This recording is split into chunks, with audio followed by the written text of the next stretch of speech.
characters, and his own way of processing the recent death of his father. The graphic novel's success and critical acclaim, therefore, certified him as one of the defining writers of the 1980s. Through the deaths of both Mar-Vell and Thanos, Starlin also developed a reputation for killing major characters in his runs, a trend that was only emphasized when he took over writing Batman in 1988 and oversaw the murder of Jason Todd in A Death in the Family. In 1991, Starlin would return to Marvel and team with artist George Perez and Ron Lim for the Infinity Gauntlet.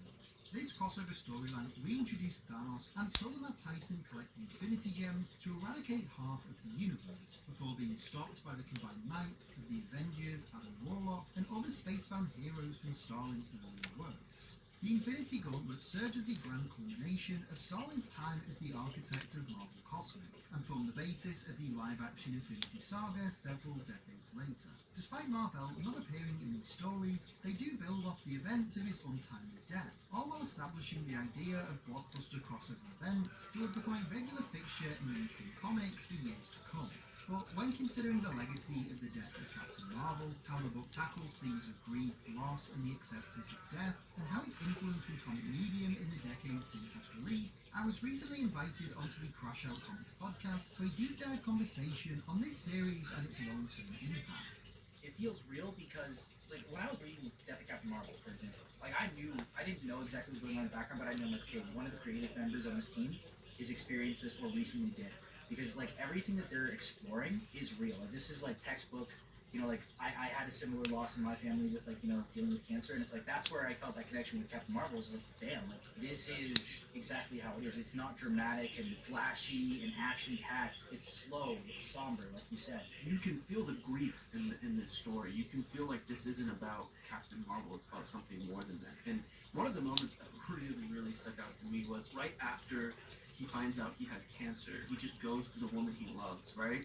And there's no text. I think it's just a 9-panel grid. He just looks at her, and they just hold each other in this, like, moment of complete silence. And it feels so, like, raw.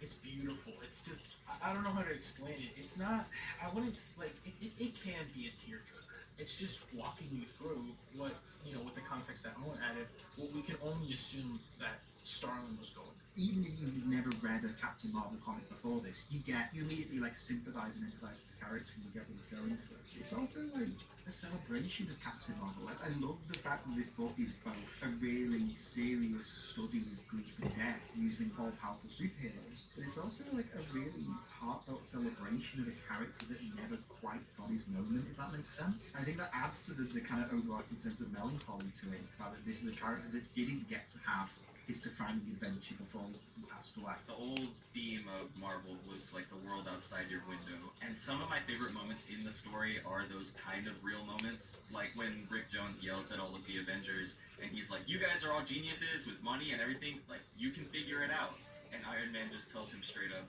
"We're not cancer researchers." That felt really poignant. It was like when they say, like, okay, none of these treatments are working. What if we try all of them at once? And it's just the scientists working as hard as they can to see if they can help Mar-Vell. As someone who's dealt with this kind of thing, I've definitely had that moment, like, towards the climax. It just says, everyone's waiting. They say that Mar-Vell has fallen into a coma, and then it just says midnight. And it's that shot of everyone crowded around the bed, and it's almost like you can feel the silence, but you can also hear how loud it is. There's just something about it that hits really poignant. But I also like those grandiose moments. The payoff with Thanos, it's almost this crazy, you don't even know what to expect.